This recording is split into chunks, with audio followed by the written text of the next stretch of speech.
Swayam Prabha. Digital India. Educated India.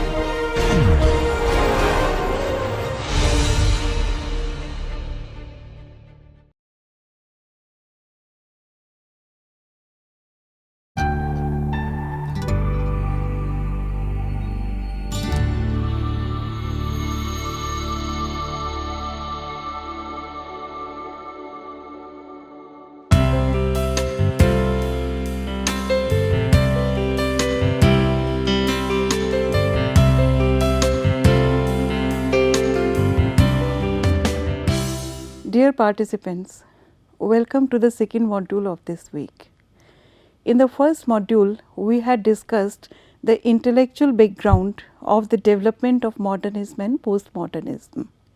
We had also viewed who were the main philosophers who had shaped and impacted the postmodernist philosophy. Today, I would begin with the discussion of the progenitors, the philosophical influences who had made it possible for the contemporary thinkers to envisage postmodernity as a philosophy.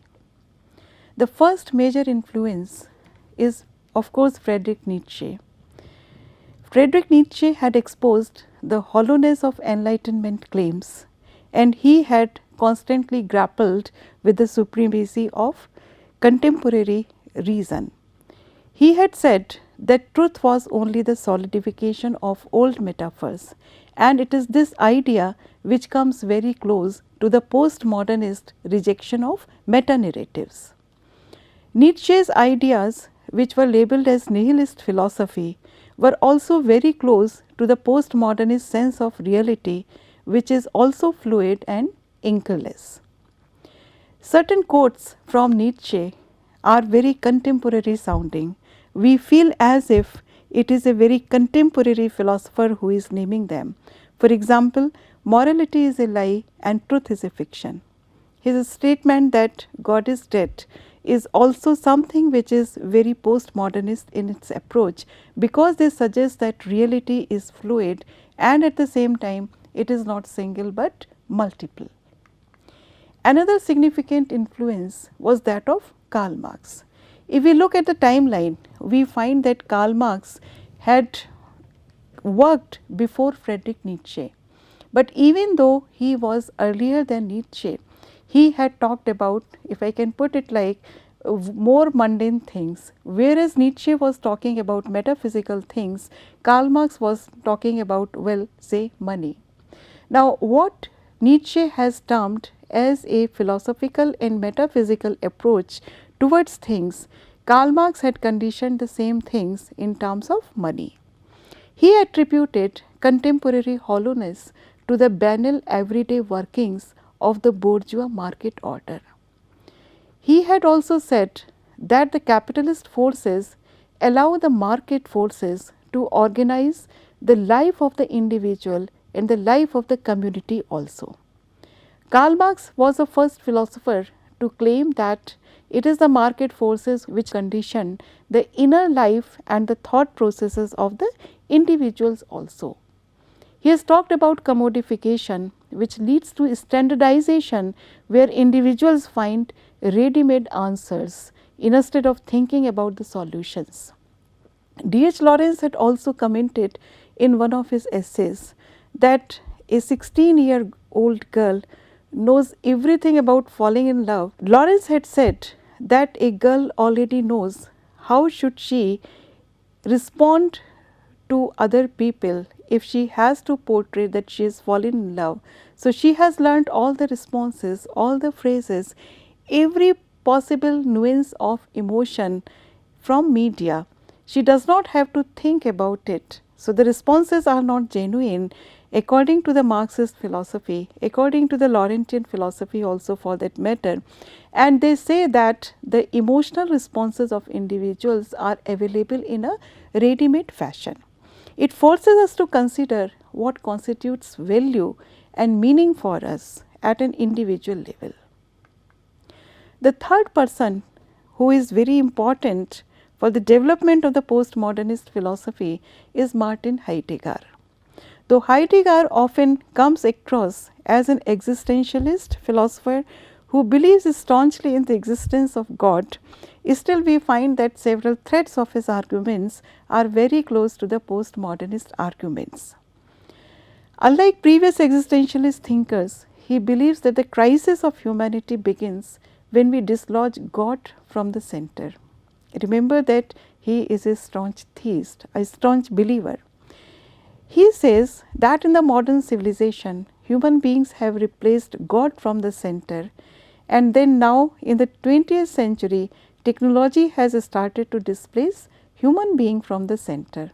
So, in the center of the things where God should have been, we put the mankind first, and then we are putting the technology. So, the challenge of the modern world lies in the dominance of natural science and rise of technology. According to Heidegger, the rise of technology, if it is not contained, ultimately squeezes out concern with real life individuals. For example, the media projection of war and destruction as a prime time news, which become a source of entertainment than concern. Another philosopher is George Simmel, who has talked a lot about the alienation which technology brings about in individual. He says that the quest for genuine individuality is often frustrated in this world which is dominated by technology. And he also says that the dominance of technology results in the fragmentation of reality. Simmel has argued that the maximum impact of contemporary forces of technology as well as the economic forces can be seen in the urban metropolis and those economies which are already either strong or growing sturdily. So, he says that the quality of life in such places becomes dehumanizing. He also says that the increasing materialistic attachment, that is attachment to the external things, devalues the human world. The influence of George Simmel on the development of the postmodernist philosophy is indirect, but at the same time it is a very strong influence. They have talked about the multiplicity of realities, meta narratives, the flux and the withdrawal of the individual from the real life situations. Whereas these philosophers have been major influences on the development of the postmodernist philosophy, we find that the role of the contemporary thinkers is also equally important. For example, Lyotard, Michel Foucault, Jacques Derrida. We will also talk about these philosophers in the course of this week. After having discussed the philosophical background of postmodernist theory, how it is different from modernism, and also after having traced the climate of knowledge and traditions of learning which have made this development possible, let us now discuss the key characteristics of postmodernism. These key characteristics are discussed in a journalistic fashion. We find that these characteristics are valid not only for literary theories and literary studies, but they are also equally valid for understanding the concept of postmodernism from a sociological point of view. The first most significant aspect which we come to understand is that the authority of sciences and knowledge is not unquestioned anymore. There was a time in modernity when the authority of science and knowledge was unquestioned. There were strong binaries, correct and incorrect, right and wrong, but we find that this authority is not unquestioned anymore. Postmodernism starts questioning the binaries and the authorities also, and there are valid reasons to it also. For example, the growing specializations. The growing specializations initially were welcome because they told us that there is progress, but we find that now there are sub dimensions into every specialization, and this diversification also means that a person cannot know any discipline completely. Whereas it is good, but at the same time it can also create confusion in the individual psyche. At the same time, we find that when this authority of sciences and knowledge is being questioned continually, This influences of social and cultural norms also influence our understanding of a scientific fact. How do we perceive and interpret a scientific fact is also conditioned by the social influences and the cultural influences. And at the same time, we find that the policy decisions are often being dictated by the local preferences. So, the sciences do not have a single authoritative voice. They are being challenged by the parallel truths. The semi-scientific investigations locally sometimes can also be paraded by media as being truly scientific, as the binaries are not there. The emphasis now is on interpretation and performativity and not on the production of knowledge. We look for immediacy of solutions instead of spending time too much in understanding a particular phenomena.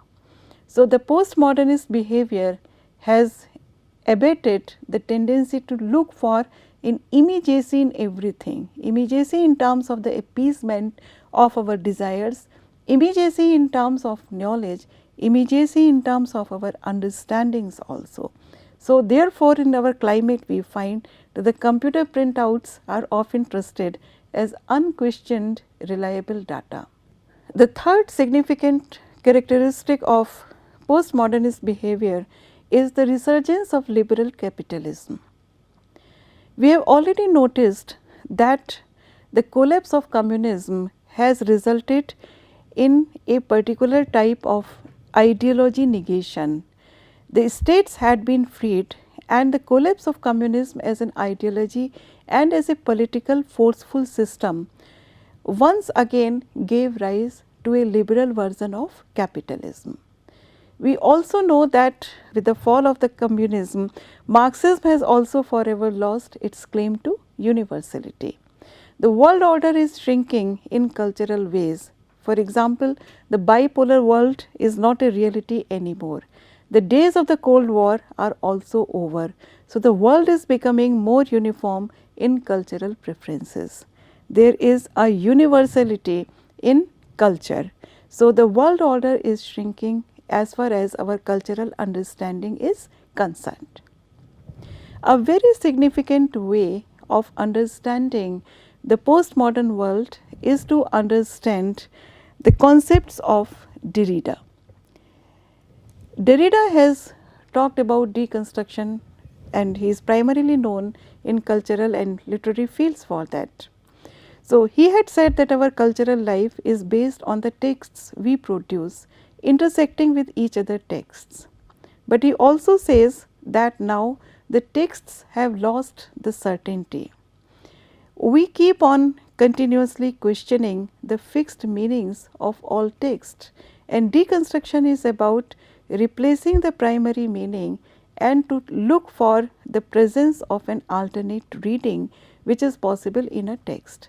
So, socio-political and religious texts are being read again, the previous meanings are being deconstructed and new meanings are being searched for. At the same time, we know that language is being treated more and more as being indeterminate. There is a fluidity of meaning and multiple interpretations as the unquestioned relationship between the signifier and the signified is no longer there. So, texts are reworked and recombined for their consumers. The texts are being continually translated into other mediums also.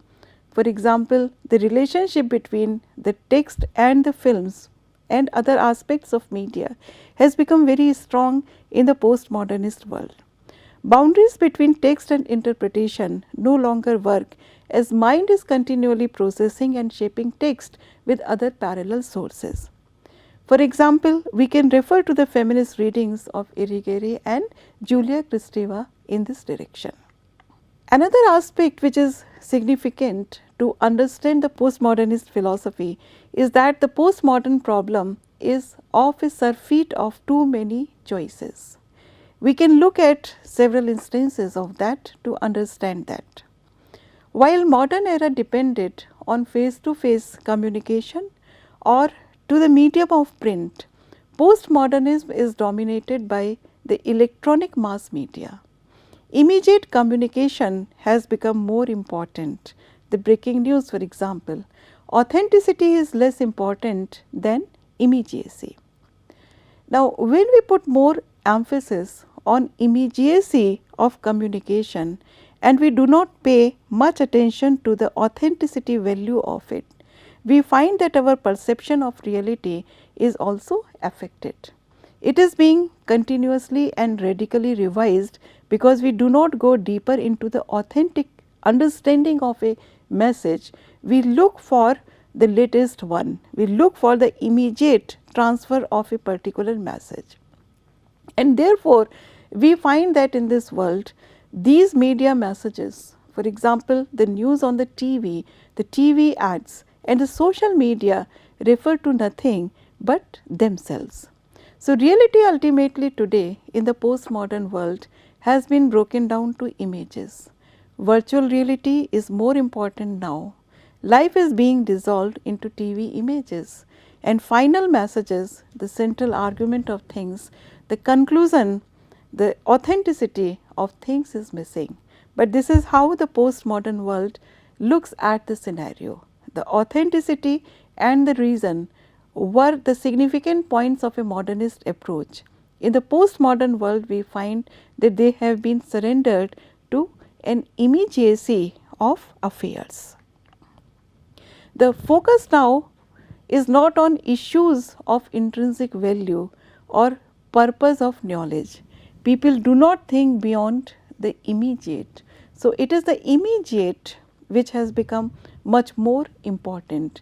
Knowledge for itself does not have any intrinsic value. So, the systems emphasize now on the efficiency and productivity. For example, I have already referred to the computer printouts and web sources which are trusted more as sources of reliable data. So, sometimes we find that they may even become the guide for styles of research and investigation. Lyotard has raised a very significant point when he says that why need meta narratives when management will do. So, we find that the intrinsic value or purpose of knowledge has been replaced by the immediacy of things. The postmodernism, in its denial of an objective truth or reality, comes very close to constructivism, the anti-essentialist argument that everything is ideologically constructed. Constructivism invariably leads to relativism. Our identities are constructed and transformed every moment in relation to our social environment, and therefore there is a scope for multiple and diverse identities, multiple truths, moral codes and views of reality. So, multiplicity in everything is what postmodernism basically talks about. It also finds that the media constructs and shapes our identity. It is a very palpable truth of the postmodernist philosophy that we are governed by the impact of media now. So, postmodernism is developed as a response to the contemporary boom in electronics and communications technologies and its revolutionizing of our old world order. It also emphasizes subjectivity, and subjectivity is always plural and provisional. It is also linked with the local and the specific because the individuality is related with the local and the specific. Postmodernism relies on the method of deconstruction to analyze socio-cultural situations. The fundamental characteristics of postmodernism is disbelief, which negates social and personal realities and experiences. Postmodernism also fosters a deep cynicism about the single sustaining force of social life, and that is culture. It has destabilized the ideological presumptions upon which human civilization has been built. Postmodernism generates a feeling of lack and insecurity in contemporary societies, which is essential for the sustenance of a capitalistic world order. Thank you.